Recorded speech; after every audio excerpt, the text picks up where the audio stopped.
we have a little bit of work to do. In all of the intellectualizing on the rightness of it all, like, we're right, you're wrong, we haven't done the work that's required individually for us to be able to open our hearts big enough to hold someone who we don't agree with. Until and unless we do that, like, if you don't do that, you can't tell a story big enough for everybody. The most important thing about a story is that it be authentic and that it connects. And if you are lying, then it doesn't.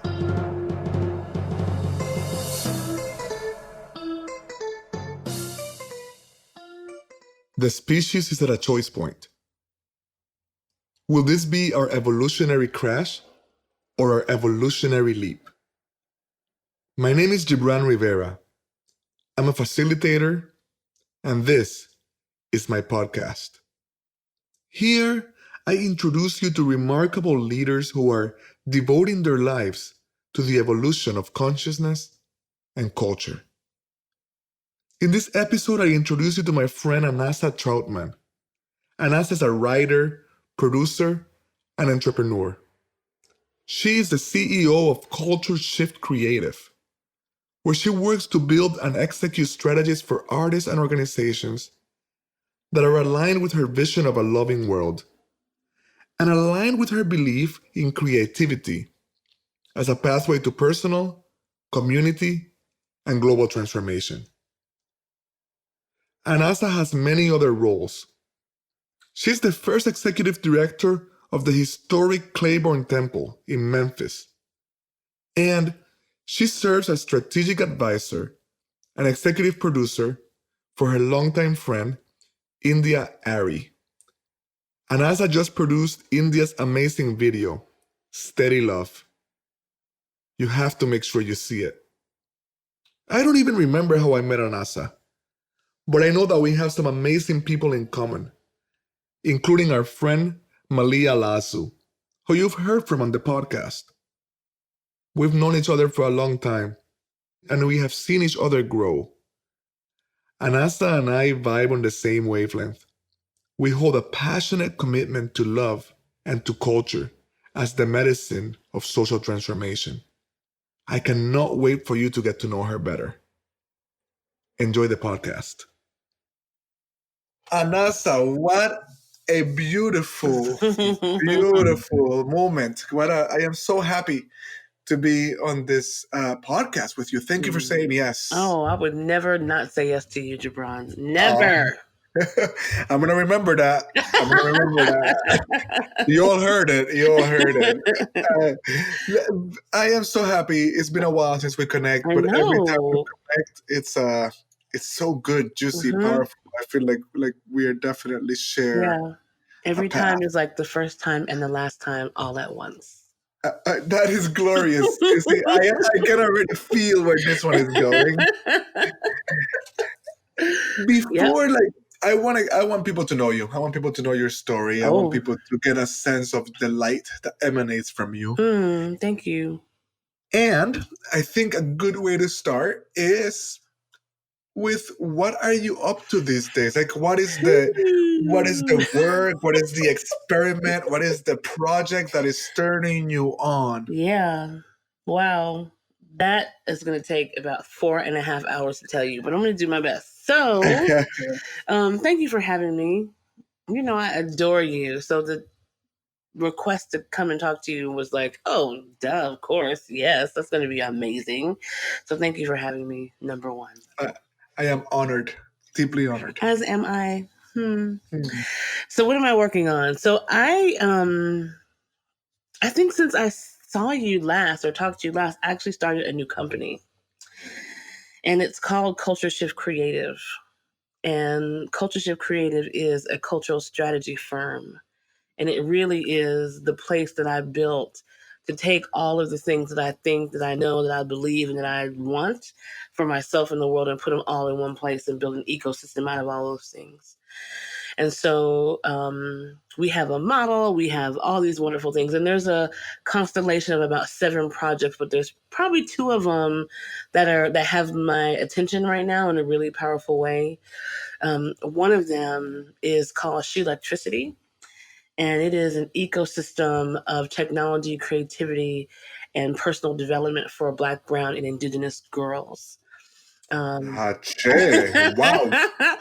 We have really two components. One of them is an in-person program where they get, curriculum-based learning around all those things I mentioned, technology skills, the art of creativity. Because you know what? I have actually been sitting on this idea for probably 15 years, and I never did it. And this kind of the rise in conversations about girls and technology and wanting them to have the skill of technology was really exciting to me because I'm a total nerd. And it was made me nervous because when you teach someone a skill, that skill often is used in service to someone else's vision. And I wanted for those girls to be able to say, I have these skills, but I also know how to cultivate my own vision. And it was Mhm. important to me that we bring in the arts to be able to show them, like, yes, you have these skills, and here is how how you can be creative with those skills and create something of your own. And then the personal development side is about really making sure that they know that they're worthy of their dreams and they're worthy of their ideas, and you don't have to suffer in silence with a head full of ideas and a heart full of hopes.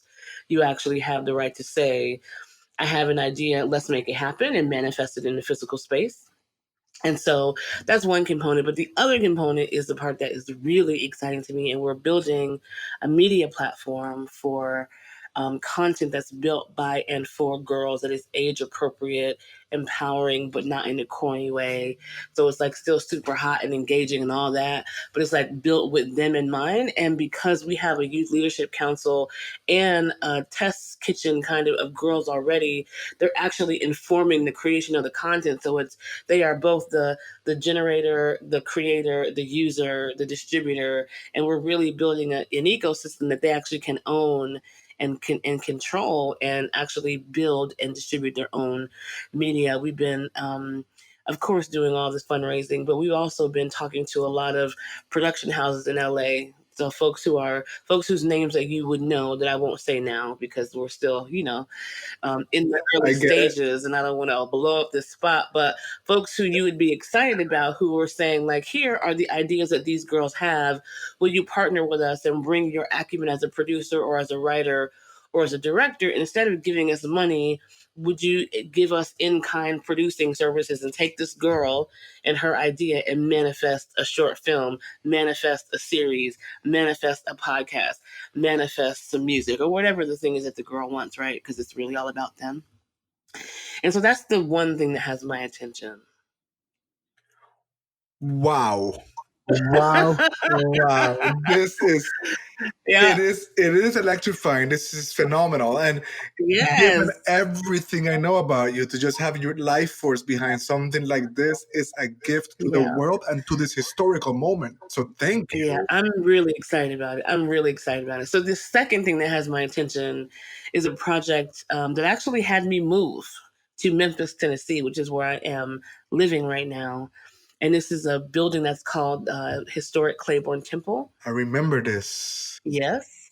So Claiborne Temple is um, historically famous for being the organizing headquarters for the 1968 sanitation worker strike in Memphis, which was Martin Luther King's last campaign and the campaign that brought him to Memphis when he was assassinated. So if you've seen those I am a man signs, the picket signs that say I am a man, that is that campaign. And so this building, which is one of the most gorgeous buildings I've ever seen in my life, was in ruin. The roof caved in, the truss broke, and the roof caved in. There was a big hole in the wall. It rained inside for years.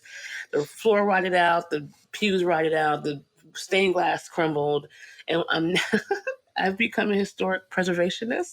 So I'm now restoring that building, which I've never done anything like this before. Of course. And and I got there because they wanted to tell the story of the work that had happened there. And so I went there to produce a musical called Union, the musical about the sanitation worker strike, about King, about the building, about Memphis. And of course, I walked in the door, my brain exploded because I'm always thinking about how to translate stories into social impact. That's all I ever do. So I walked in there and I'm like, oh, well, if we're going to tell this story, then we need to do this and that and this and do this with the community and restore. Why would you restore the building and not restore this neighborhood? And how about this? And what about economic development? What about? So I'm like, my brain is all over the place.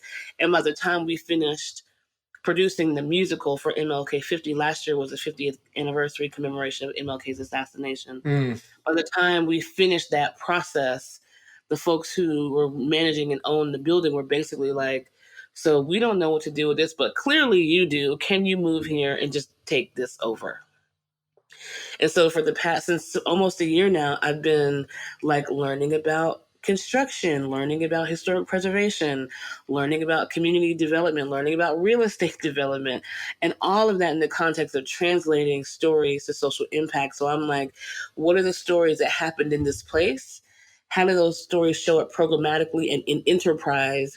And how do we make sure that the sanitation workers' goal, which was economic empowerment, actually happens in this neighborhood? Because it still hasn't happened yet. 51 years now later, they still did not get what they were striking for in full, right? In full. And the neighborhood that Claiborne Temple is in, it was decimated. So like the story of that, the longer story is that the neighborhood is also the neighborhood where the first African American millionaire lived. And there's a whole long story that I won't go into, but it's so good. There's an article you can read. It's called Memphis is Burning. And it tells the story of Robert Church, how he built his empire, and then how the white power structure actually dismantled it intentionally to the point where they burned the man's house down. Wow. And so the impact of that is still present in the neighborhood where Claiborne Temple is, and it's the poorest zip code in all of Tennessee. And so, like, to think about the ecosystem and to think about this jump that King was trying to get folks to make in the last year of his life, from talking just about race to talking about race, class, and militarism, and how that leap still hasn't happened. And the opportunity in Claiborne Temple and the work that we're doing there, both as storytellers and as really world builders, to be able to actually do that, to actually make that leap and actually really, for once and for all, talk about class in a meaningful way, but do it in a way that's not tactical, that's really about shifting our culture and creating a world in those few acres that we have access to, that actually honors our full humanity, our full dignity, and all of that means for who we are, like in our physical spaces, and what that relationship is to economics and policy and, community practice and love and art making and storytelling and all of that stuff. Wow, Anasa, this is amazing. I have so many things to ask. Ask away. I'm going to start with a comment and an observation. I'm just going to an affirmation, if you will. Yes. Of this commitment to a location, to a physical structure, right? Yeah. I remember many years ago starting to do activism work here in Boston. Yeah. And I worked at a place called La Alianza Hispana in Roxbury. And La Alianza was the only place, the only Latino nonprofit or agency that owned its location, right? And a big part of the discourse was like, we don't own our land, we don't own our place. Yeah. But then you would look around the neighborhood, and that was actually an incomplete statement because our people build churches. That's right. Right? And they own them churches. That's right. Right? So there is something to that commitment. And then I tie it to there was a bank, a European bank that's trying to be a conscious bank. I think it's called Triodos Bank. I heard about it many years ago. And they weathered the financial crisis. And they weathered it by following a very simple investment rule. Only invest in things that are real. That you can see. Right? Because, it's all a financial, speculative game of the psyche, as opposed to, this place you can see. Yeah. I feel like there's something there that you are holding and moving. that I just really want to affirm. I don't have a full sense of what it is, but it Yeah, feels right, it's actually you know? something that I think about a lot because I have never participated at this depth in a place. Not since my early music industry days. So when I was in Atlanta and I owned a label and it was really a local scene. That's so funny. I knew something new was going to happen. I never have thought of that time in my life as doing like local work. That's hilarious. That's Mhm. hilarious. Well, I had to spend some time thinking about that. But not since my younger days when I lived in Atlanta have I been so committed to one place. And it's been interesting because, my first artist I worked with got famous. So that was like a global situation. My first campaign I ever worked on. Who was that artist? Oh, India Ari. Oh, I just needed to hear that, even though I knew Her it. new video just came out. I executive produced it. It is so good. It is called Steady Love, and it has David Banner in it, and it is amazing. Everybody go watch Go it. watch it. Steady love. Ooh. Steady love. The way that he looks at me. So, in my first campaign I ever did was a presidential campaign. So it's like, again, I'm doing all this work at a national and sometimes international scale, and I didn't have any relationship with what it meant to really go deep in one place. And I've been now in Memphis back and forth for 2 years, but permanently for a year now.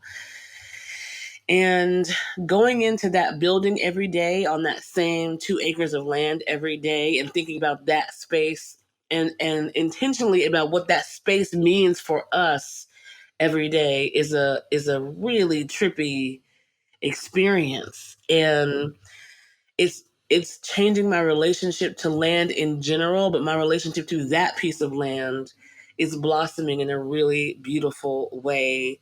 And it's like has me in a conversation about land ownership and land development and land sometimes leave it alone as reparations. And Okay.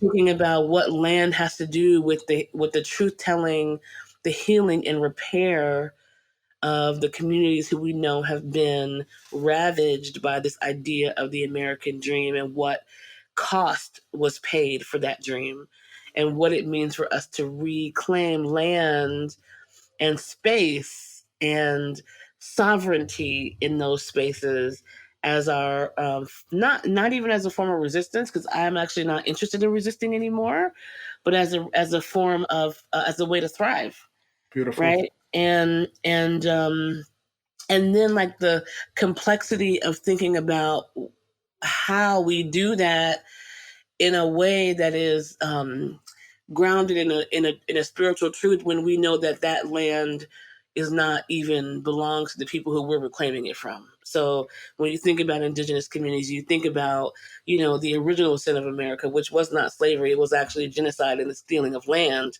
How am I, as a Black woman, how do I interact with that story and how do I interact with that truth? And what's my responsibility in that restoration as I'm looking for my own restoration?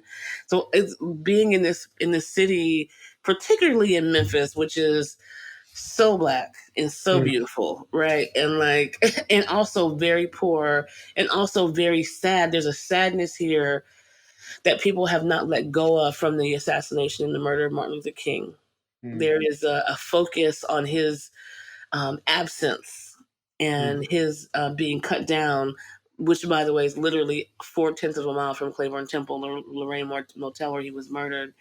And there's a heaviness here that never was healed, that's never been looked at, never been healed, never been addressed. And Mhm. so all of those things are present when I'm here thinking in Memphis, and my goal and my focus on healing as a pathway to joy, frankly, is really grounded in that couple of acres and all that stained glass and all that wood and stone, and it's That's true. something I've never experienced before. Thank you so much for sharing. Hmm. I'm moved by it. I want to go back to a statement you almost said in passing about Atlanta and local organizing. Yes. And to say maybe make a couple of quick statements prior to, which is, I wonder what the Christian tradition has to teach us about, what is the Christian relationship to Calvary, right? As like how is Dr. King alive, right? In the dream that you're moving forward, right? And how does the place of his death becomes a place of resurrection as a way, right. as opposed to, that's an interesting idea. Back to the land, though. Yeah. Back to the land. Wait, can I interrupt you? I want to interrupt you because that's how that's how I think about the work. I'm like, if the dream of Dr. King died here, then it also must be resurrected here. And if we can switch people's focus from the balcony where he died to the church where he came to work, because the thing that he saw there, the reason why he came to Memphis, the reason why for the first time in Memphis he joined a movement and did not lead it, was because he saw the hope for his work and for America in those men and women who were doing that work at Claiborne Temple as the sanitation workers strike. And that is still alive, very much alive. And so I always am thinking about how we can not only resurrect the ideals in the work of Dr. King, but like how we also shift the focus to the fact that it wasn't his work. It was the work of the sanitation workers. It was the work of the sanitation workers' wives. It was the work of the community members, and it was the work of Dr. James Lawson, who was the preeminent strategist around nonviolence and direct action for the entire movement. By the time James Lawson met Dr. King in the 50s, he had already been studying nonviolence for 10 years. And he was like in his 20s. He has traveled all over India, traveled all over Africa, and was like, he was the brain behind what became nonviolent direct action. Something so beautiful about, I think, our generation, and I'm putting us as both kind of Gen Xers, is we have worked to recapture the story of the civil rights, to remember that there was a collective of people. That's right. And I think that's an important thing to hold, and thank you for bringing that in. I want to go ahead, Anasa. It sounds like you have something. I just need to say that when I talk to Reverend Lawson now, who is now 92 years old, he is very clear that we are not to call that time the civil rights movement. Well, thank you. Say more about that. Okay, that's what I said. I said, what, sir? What? He said, you can call it the King Parks movement. And then he said, what we were not doing was trying to achieve civil rights. The movement for civil rights has existed as long as humanity has existed. Everyone is always trying to find their place, their right relation to each other. What we were doing was trying to manifest the kingdom of Jesus and the liberation of Black people on planet Earth, in America, specifically in the American South. Woo, I just felt that. Know. Wow, that is potent. Thank you. I know. The wisdom of the elders, huh? Listen, he was like, don't stop saying that. Don't you ever call it the civil rights movement. Never again. Yes, sir. I'm so sorry, sir. I will not. The King Parks movement, sir. Yes. That is lovely. I still want to get to Atlanta, but I also wanted to say that we'll meander our way there, because I just also wanted to affirm this piece about land and also the tension that you uplifted. I was just reading a great piece on what would reparation actually look like. Like, if we say we're going to get reparations, what is a technical process, right? And most people launch from the broken promise of 40 acres and a mule, right? Land. I just came back from a magical, life-shifting time with the Gulagishi people in South Carolina. Yeah, you had a good time. That was beautiful. It was. And we were there I was there with a large group, including a group of indigenous women. Nice. And so it was amazing. And even to talk with them after, about that connection, how they were relating to that reclaiming of Black land as Yes. indigenous women. I Yes. mean, and they held. I mean, it was all goodness and beauty, right? Like the holding of the conversation was really special, Mm. and healing and open. It was so anyway. Just gonna really want to honor Yeah. your inquiry and the way Thank you. where your spirit is moving you. Mm-hmm. When you talk about Atlanta and Mm-hmm. this label and how this might be the first time you call it like local work, I think what comes up for me is a path or an inquiry, a tension that you and I have walked together, which is uh, the culture of the activist, Mm-hmm. right? Versus the culture Yeah. or culture or Yeah. art Yeah. or right and to being people who care deeply Mm-hmm. for social change, social transformation at the level of objective conditions, Yeah. concern with policy, all of that, but really often questioning, right, how we're going about that work and the limitations that are that approach. And so you end up with somebody, right, that is literally making culture in place, not even calling that local work, right? Yeah. Because it doesn't fit traditional like organizing Yeah. definitions. And so when you remind me of the name of kind of the umbrella you're working under, the culture, what Mm-hmm. the So I had two entities back then. One was called Groovement, which was the kind of the artist collective side, and then I had a record label that was called Earthseed Music that I named after Octavia Butler's book. of Heard about course you this? did. So, right, way back in Jesus, 1990 something, So beautiful. 1999. And the current umbrella that you're working under, you Oh, told me right in the now it's beginning. called Culture Shift Creative. Right. And Yes, so when you said those words, you started talking about this work with the girls and yes. all this. I thought about a recent experience that I've just had. Well, I've known the work of Dr. Sarah Lewis for a Hmm. while. I don't know her And name. Say more.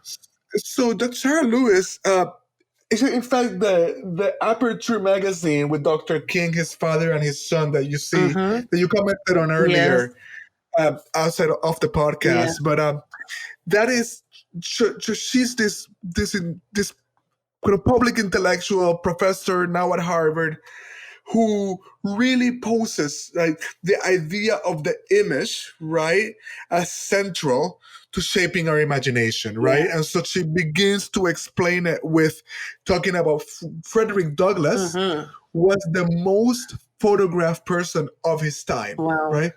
And this to him was very intentional, right? Mm. He understood, right, the power of the image, Mm-hmm. even then, right, to kind of shift a mindset. And one Absolutely. thing that Dr. Sarah Lewis has spoken of, and folks, there's a vision and justice curriculum that I encourage you to look up online. You can also find it on my website. I linked to it on my website. But one of the things she spoke about years back when I met her that I never forget at a convening I facilitate called Creative Change, she spoke about how the activist might come at you like forward, right? Mm-hmm. Face to face, usually aggressively, often with a hammer, right? And aesthetics sneaks up on you, Mm-hmm. right? It grabs you from the side, right? And Mm-hmm. I think contemporarily, to this day, one of my favorite T-shirts is Fabiana Rodriguez has this gorgeous butterfly, right?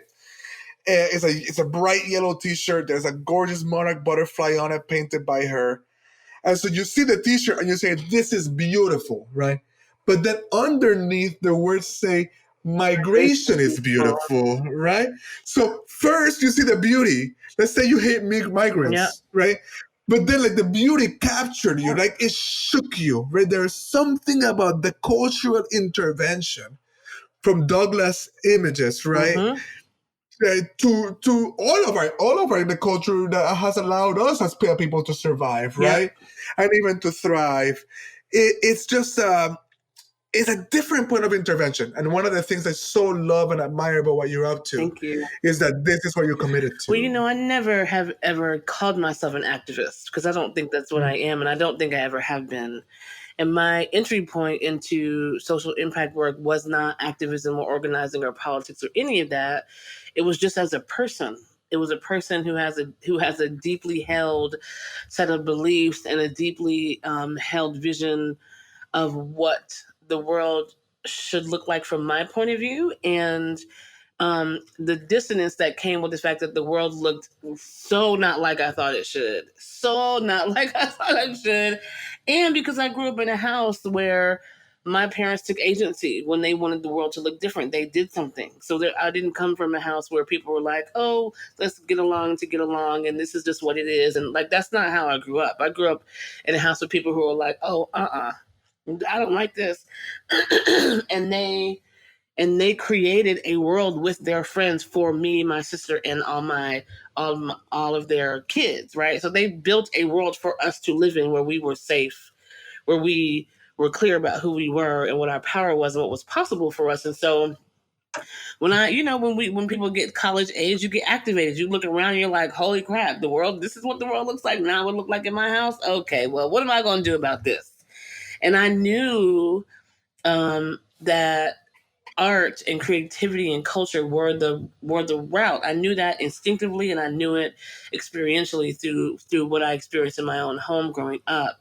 And so I have always started with the story. Always. Whether the story is in the form of a song or a video or a film or a TV or a book or whatever. Even as a kid, I constantly consumed books and film. Constantly. I would just like literally I was the person who learned how to use a record player at 3 years old, and would just be in the living room with some headphones on, listen to Stevie Wonder or Quincy Jones or Minnie Riperton or any number of people, or John Coltrane, any number of people. That's what I've been doing that. And when I got older, I read every book I could ever get my hands on. I would just post up somewhere, and that night I would go in my room and I would make mixtapes and write all the lyrics down so I was clear about what they were saying. Like I've always been.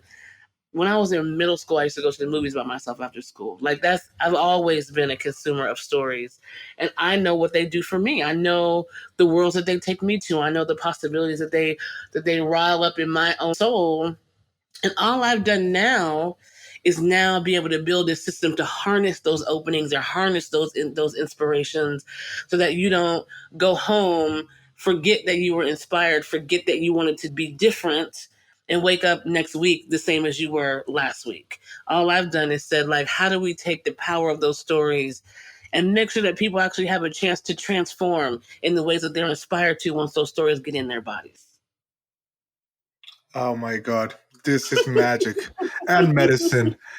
I have to ask you the question. Do you keep up with Game of Thrones? Are you a Game of Thrones person? How dare you ask me that? I'm insulted by your doubts, sir.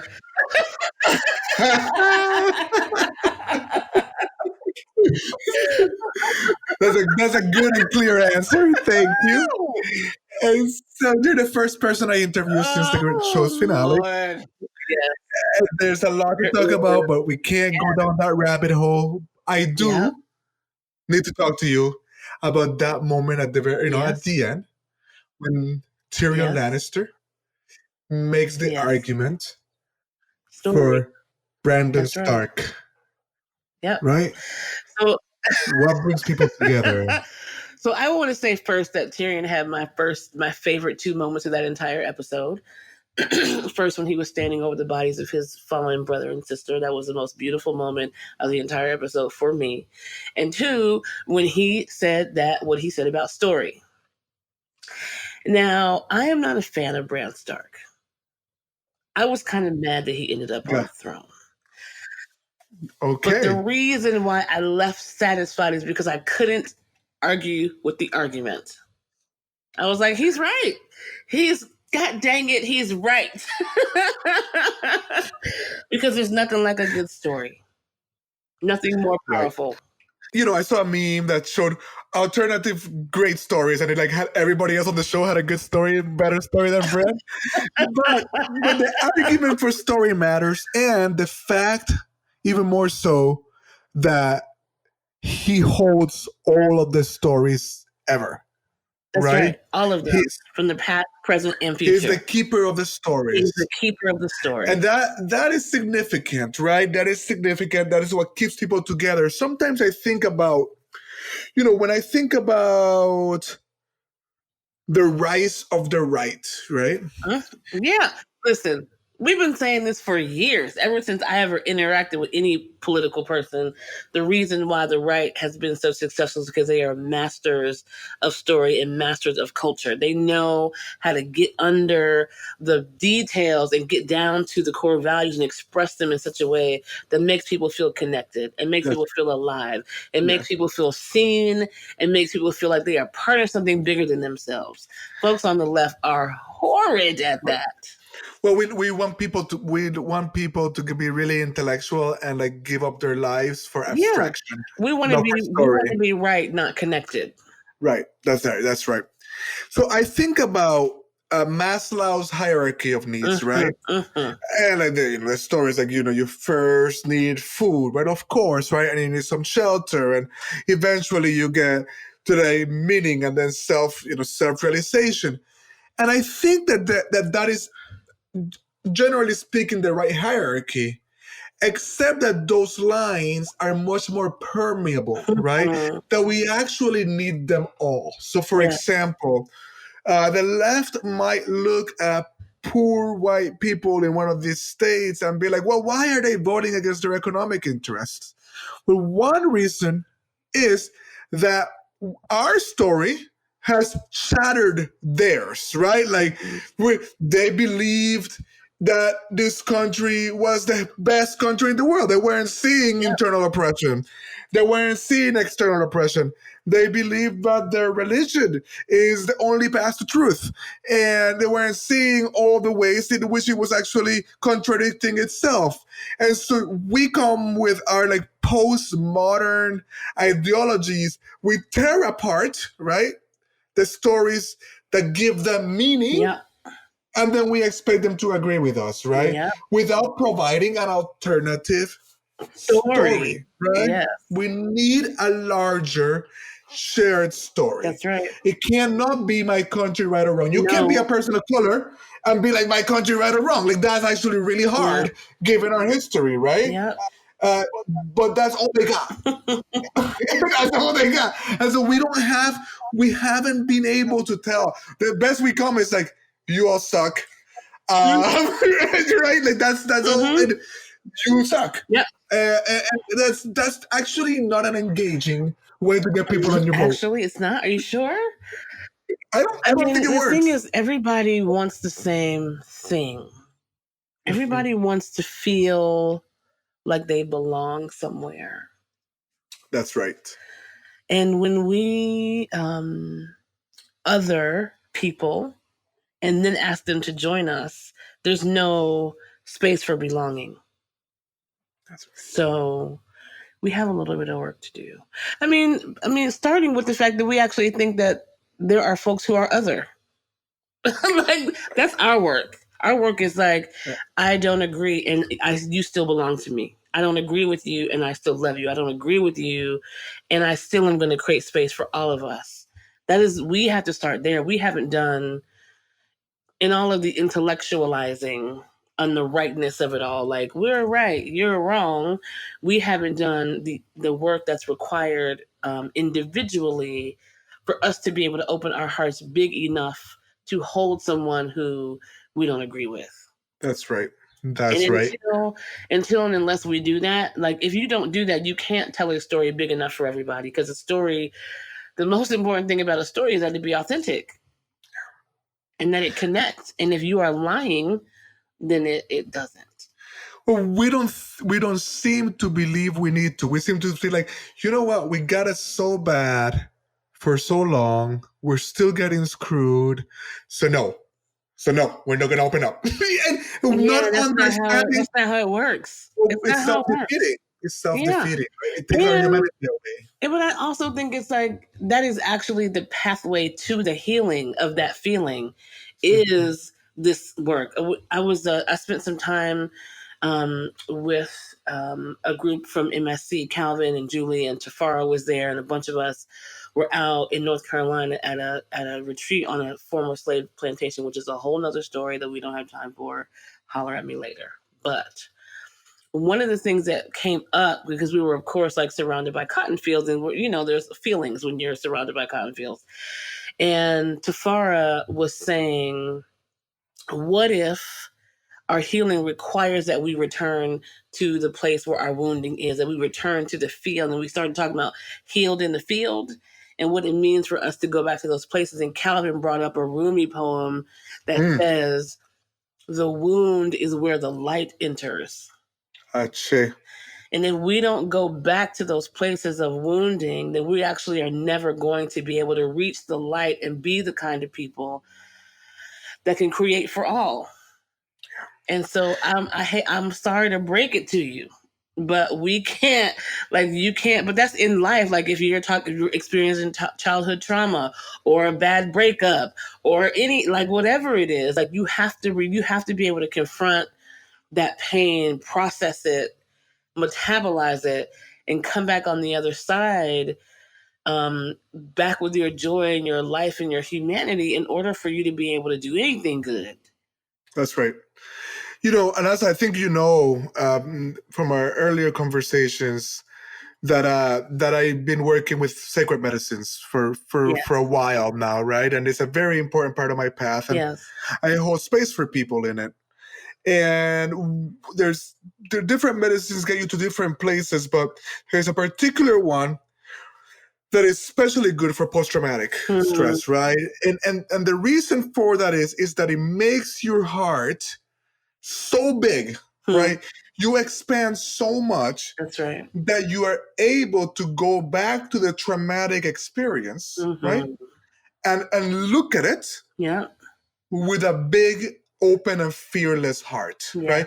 Because what's happening is, what is post-traumatic stress is like the fear of having the thing happen again. That's right. And so you live a life that is shut down, angry, demanding a justice that will actually never fulfill you, right? Until that heart opens up, right? Yes.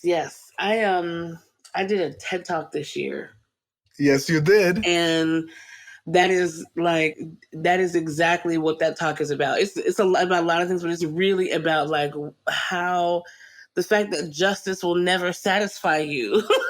Like, that thing, like the correction of the mistake, like there is no, especially at this point in the history of humanity, there is nothing that anyone can do to take away the scourge that Black people, Latino people, Indigenous people, women, queer folks, like there's nothing that we can do to take that away. There's no, like, what is the point of spending all of our lives working for a justice that is going to be like, and there, good, and not gets you to the place where you really want to be to, which is about being joyful and to experience life at its fullness, and to be able to feel like you have the right to have dreams and have those dreams manifested and have relationship with people and to be joyful. Like, oh my God, how much, it just feels good just saying that. Yes, it does. And it was beautiful to watch you say it. It's the talk up from activism to joy. Is that the name of the talk? It's called From Justice to Joy. From Justice to Joy. Beautiful. And I watched it, and I'm gonna bring up some lines from it in a minute. But but going back to Game of Thrones, right? Going back to the Dragon Queen, right? Traumatized from day one, right? Committed to justice, right? And told a story about it her entire life. Exactly. But the justice that she was seeking is the one that justified the burning of a city, right? That's right. And it really made me think about a lot of the energy that is in these spaces right now that are demanding justice. It is Absolutely. total Daenerys Absolutely. dragon queen energy. Let's That's right. burn it all And down. that's why I'm like, why are y'all acting like that was not a thing? Like people are like, she would never. Are you serious? Yes, that's exactly that's the path she was on from the first episode. That's the path that she was on from the beginning. She was never gonna not go too far. Right. Well, it's amazing because we're pretty happy with a person that had absolute power and a weapon of mass destruction, as long as we like them. Hi. Hi. No accountability. Okay. Yeah. Yes, Yeah. that's right. Mm-hmm. So this beautiful talk from Justice to Joy, I encourage our listeners to hear it, and we'll link it in our show notes. But here's some of the things that captured towards the end. This path of love is not easy. The path of love is hard. We are too attached, right, to our ego, right, to make enough space for all of our humanity. Right? This transformation requires a willingness to let go of our own ego long enough to see our own humanity so that we can see the humanity in other people. This is not soft and easy love. This is the love of courage, right? This is the love. It includes knowing all the places in which you're afraid and hurt, right? It means seeing everybody as a brilliant, radiant soul. And I know that when you say everybody, I mean it. you mean everybody, right? Mm-hmm. It also means paying for the past. That's right. It means restoration, right? Yeah. It means that we cannot ignore what has happened.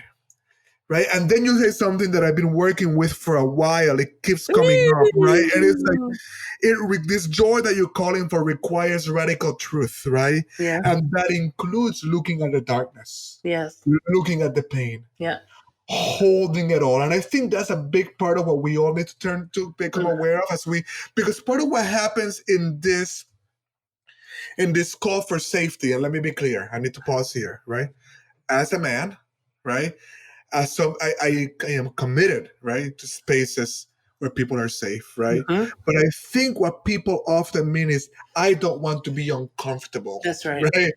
I don't want to feel, I disagree with you. Yeah. And then they're using the word triggered to refer to, I'm uncomfortable, I disagree, you don't agree with me, I don't like what you're saying, you're the wrong race, you don't know your location in this kind of ladder of oppressions, right? That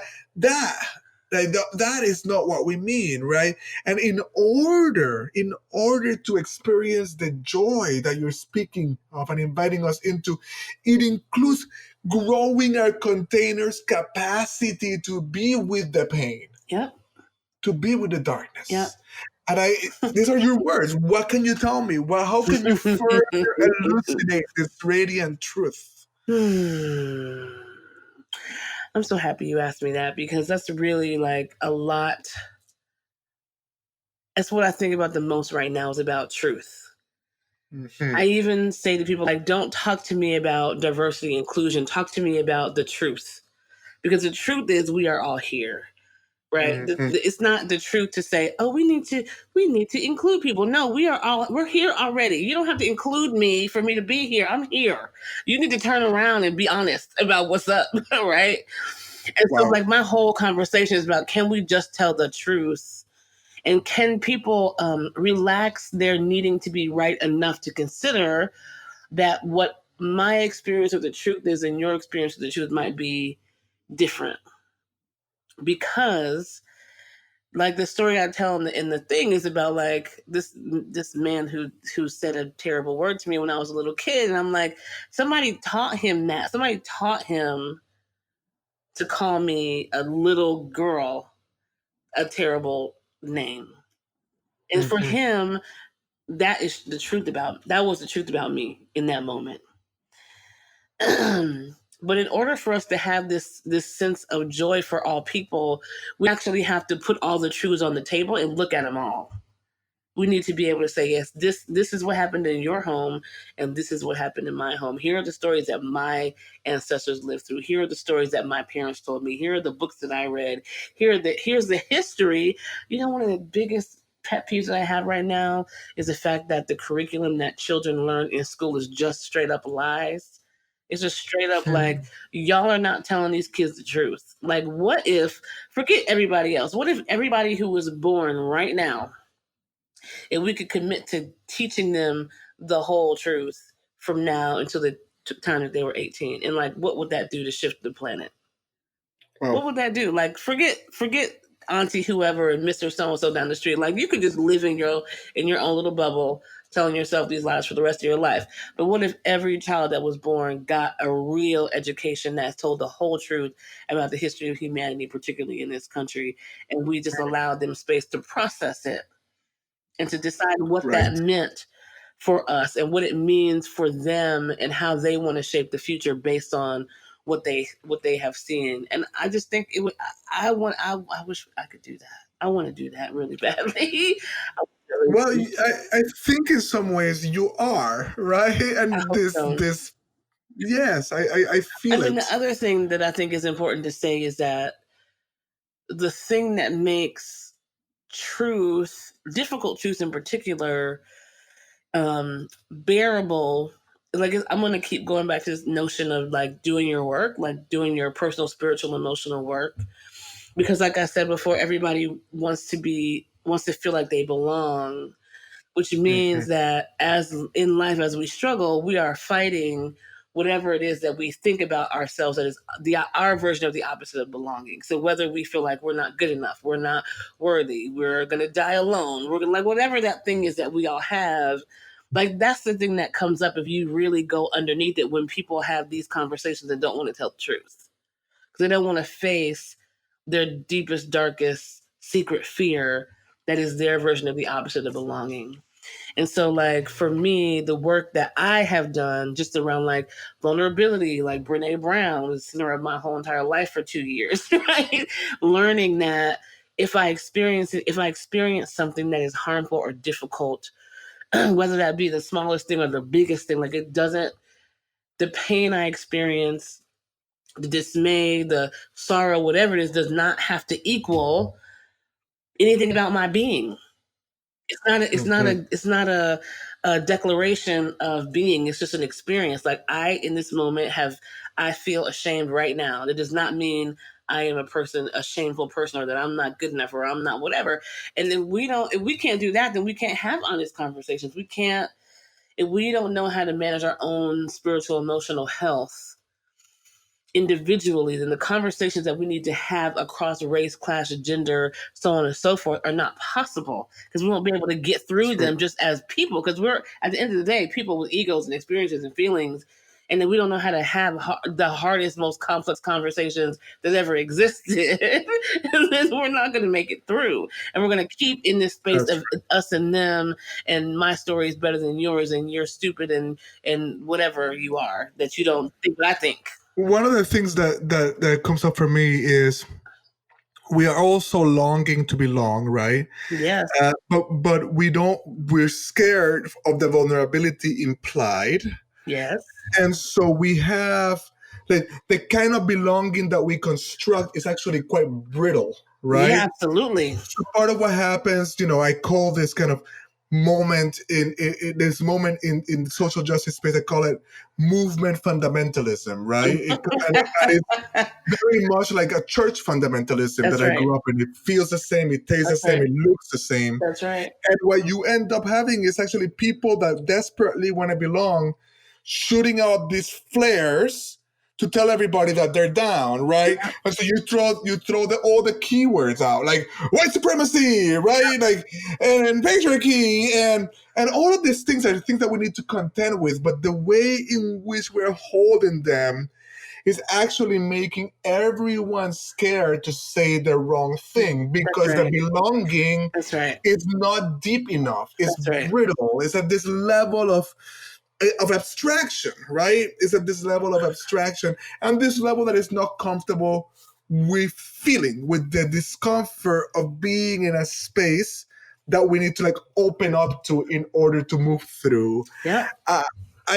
Another one along this idea of like feeling what we need to feel is the idea that we cannot, because we have a culture that doesn't contend with things like grief, right? No, we're terrible at that. We cannot actually face the fact that we are living through the sixth extinction, right?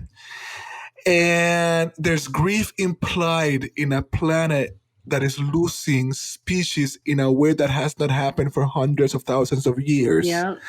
And if we had the capacity to open up our container, right, to face the ache in our personal life, Yeah. to face the ache in our histories, and to face the ache in what we're living through right now, then potentially we could then find the wisdom to turn towards what is happening. Yes. I mean, I spent some time with Taj James over the weekend, and we were talking about this very thing because we were at an environmental conference, and it was a strange space to be in because this is the conversation that you just had is not the conversation that was being had at that conference. It was really very tactical, and it was bothering me because I'm like, there's way more to this conversation that we should be having that is really needs to get under this tactical conversation. And one of the things that Taj said to me is like, people are trying to manage and fight and fix and all this, and like really in this moment, the thing to do is get to the place where we can thrive, to be able to process all the feelings, all the emotions, all the truths, and be able to thrive. Because if we try to fix it and we try to make it, like that is how you don't make it. The only way that you can be even have a potential of making it is if you decide to thrive and you do the work to be able to thrive, and then you might be able to get over the ledge. But if you just are trying to like fight, like that is the way to lose. That is the way to not make it through. That is the way to not be present to what is happening in such a way that you actually can survive it. This is beautiful. What is coming to me is something I've been working with and teaching a lot. It's the idea of state, story, strategy, right? And so the way I speak of it is, let's say you are in an argument with a love partner, right? Just because I want something we can all be kind of familiar with at some point in our lives, right? And that's the place in which we go to our triggered places, and that's like almost what partners do. They trigger each other. Sometimes it could be a parent or a sibling, right? Like those relationships that are like your trigger points. Yeah. And so your immediate desire is to get out of it, right? So you're strategizing your way out, but you're strategizing your way out from a place of contraction or smallness, right? You're operating from your lizard brain and the reptilian brain, the one that asks people, is it food or am I food? That's all that your strategy is limited by your state, right? And so the idea here is that you first change your state, right? Yes. Whether that's like moving your body, going for a run, like whatever it is that would get you into a different state. And then that's, I think, what you and Taj were talking about. Like, how do you shift your state, right? Because in this kind of small, contracted, angry, resentful, scared state, we can't strategize smartly. Ever. First, you change your state. Then, after you change your state, what we've been talking about, Anasa, you change your story. That's right. And changing that story means you take the victim out of it, right? Yeah. Because the story that you were telling is one in which something is happening to you. You have no responsibility. You have no role. You have no power. No power, right? After you change your state, after you change your story, then you're capable for a different kind of strategy. And you can change your condition. That is right. That is right. And it's so evident to me. I have witnessed over the years, I have witnessed the way in which you come to that over and over again. Thank you. Yes. I've seen you in spaces. I see the way you come into your body, right?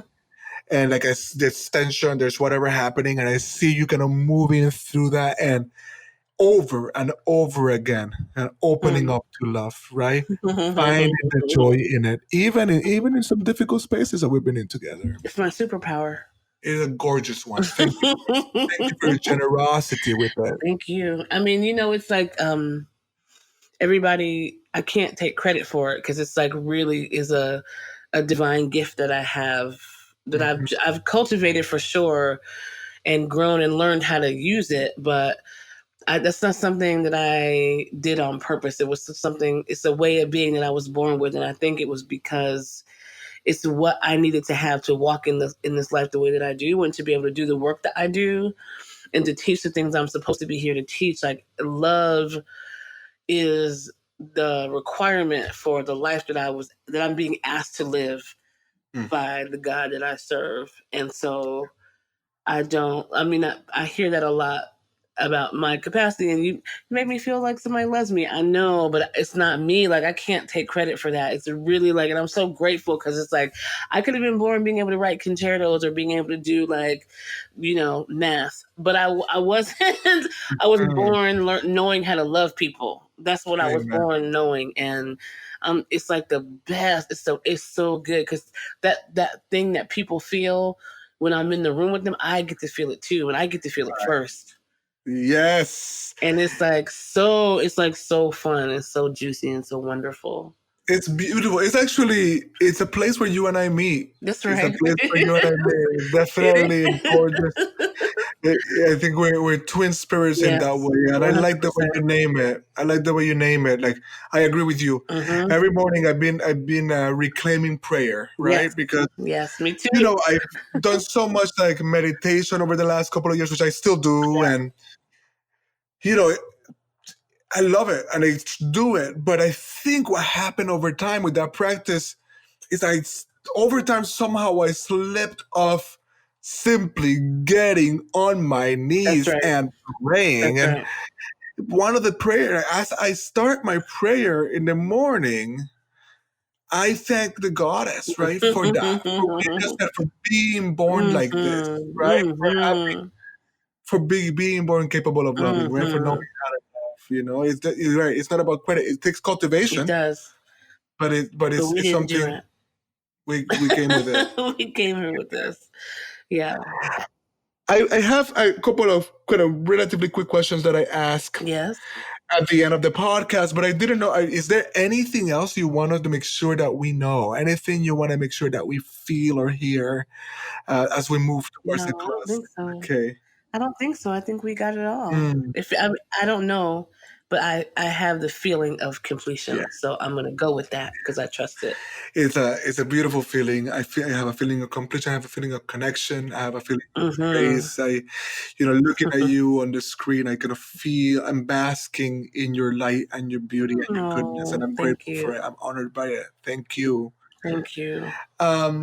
So there's two questions I like to ask at the end of this podcast, and the first one is I ask it personally, but it's not just for me. In this time, in which the ugliness of patriarchy has become visible to those of us that didn't want to see it. Because women, of course, they do be knowing it, right? But like the kind of total exposing of a culture that allows it, that nurtures it, that feeds power to it, right? This Me Too moment is something that we're having to contend with, right? And and I come into the inquiry as somebody that's been part of that, right? And I think of this question and this work as the work of atonement, right, for my own mistakes and my own roles. And a question that I like to ask of a powerful, radiant goddess woman such as yourself, what would you say to men? Like, what should men do? What should men know as we want to be, those of us that want to be better, right? Those of us that want to meet this moment as it needs to be met. I'm so happy you asked me that. So I think this is like my core belief under all the other things that I've ever said. This is what I really believe, is that most, if not all, of the things that we face that we want to transform are due to a lack of balance between the masculine and the feminine. Yes. And I wanna stress that I said masculine and feminine and not male and female, because it's not about gender; it's about energetics. And so, if you can see that the entire galaxy, universe, galaxy of galaxies of everything is made up of a balance or a possible balance between masculine and feminine energy. And when that balance is there in the macro and the micro, think about fractals, like it's in everything, right? Right. Then that is where we find our bliss. Now, when we talk about gender and we talk about the hatred of women as the embodiment of the feminine, then that is where the imbalance comes. And I don't know where that came from. I don't know who decided. I don't know who perpetuated this idea that femininity and therefore women as the embodiment of femininity was bad or wrong or something, but I'm sure it came out of somebody being afraid and deciding like, oh, I'm afraid, I feel weak, I feel vulnerable. Let me lean into this part of me that feels like it could smash something. Let me lean into this part of me that feels like it can protect something. Let me lean into this part of me that feels like it can dominate and keep me from being dominated. And so what I want men to know is that the most important thing that you can do is to find the spaces of femininity, nurturing, loving, softness in yourself and nurture and protect that. Acknowledge that, be that, and find the balance in you. Because when you understand it better from a visceral, personal point of view, then you can see it differently in other people. And the things that you do to perpetuate misogyny or to perpetuate homophobia or to perpetuate the killing of the earth will dissipate, because then you will be able to love that part of you in everyone, because really all you're doing is hating that part of yourself out loud in the world. So I would encourage men to heal, to seek the feminine within, to love it, to understand it, to be able to figure out how to integrate it into their full self, because it's there, whether you want to acknowledge it or nurture it or not. It's there, it's sitting there right there looking at you every day. Lean into it and love it so you can love everything else. I said at this conference the other day, the thing that has us kill the earth is the same thing that has us enslave people and rape people and pillage and genocide and all that. And all we need to, it's so simple. It's just like learn how to love your whole self, and you won't have to be violent against the people who reflect the part of yourself that you hate. Anasa, you are a gift, and the truth of what you're speaking is so deeply resonant, and it's another affirmation of this connection, this link that we have, Mm-hmm. because I feel that that's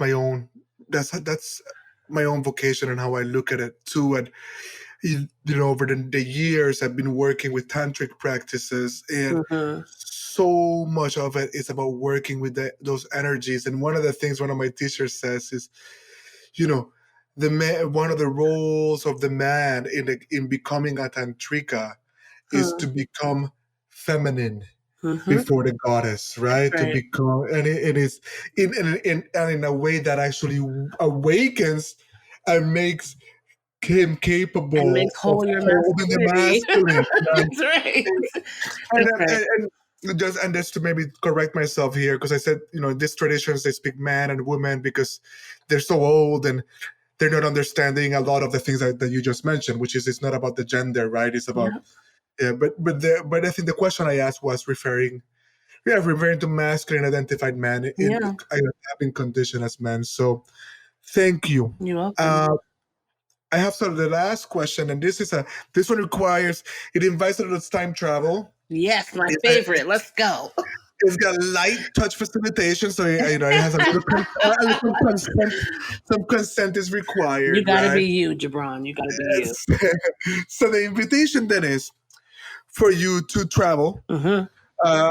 forward 10 years, Mm. Mm-hmm. and to picture yourself, visualize yourself assuming that what you're working on right now, right, both in the world and inside yourself, that lots of it has indeed been accomplished, that Mhm. you are and have become much of what you're trying to become, Mhm. that your engagement with your own evolution has been successful, right? So Mhm. I don't need you to describe that to me, but I want you to like tell me if you can visualize yourself It there. makes Can me you so see happy. yourself? I'm so giddy. Just even big. Like I'm. Yes. I like this. Let's And, go. Yeah. and so then back to the time travel tip. That version of you Mhm. can now come here, Mhm. right? And give you and us some advice. You know, give us some advice. Yes. What would that advice? What are those words that 10 year from now you has for you and for us and for me Yes. right The advice is you already know who you are, and you already now? know who you're becoming. So go ahead and do it. Why? What are you Mm. waiting 10 years for?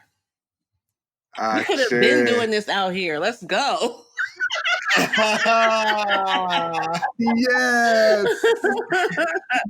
Yes, yes. Mhm. Thank you for that affirmation. That sounds Mhm. very true to me. Do you want to tell us anything before we say goodbye about how people can find you? Is there Sure. a website? I mean, we'll write it down in the show notes, but let them hear from your voice, like people, your projects, like anything you want to leave us with before we say Yeah, goodbye. I have a lot going on. A lot of really good, juicy, wonderful things. I actually have a podcast too. Yes, you do. It's called The Big We. So, there's things happening all the time in my world and in my mind.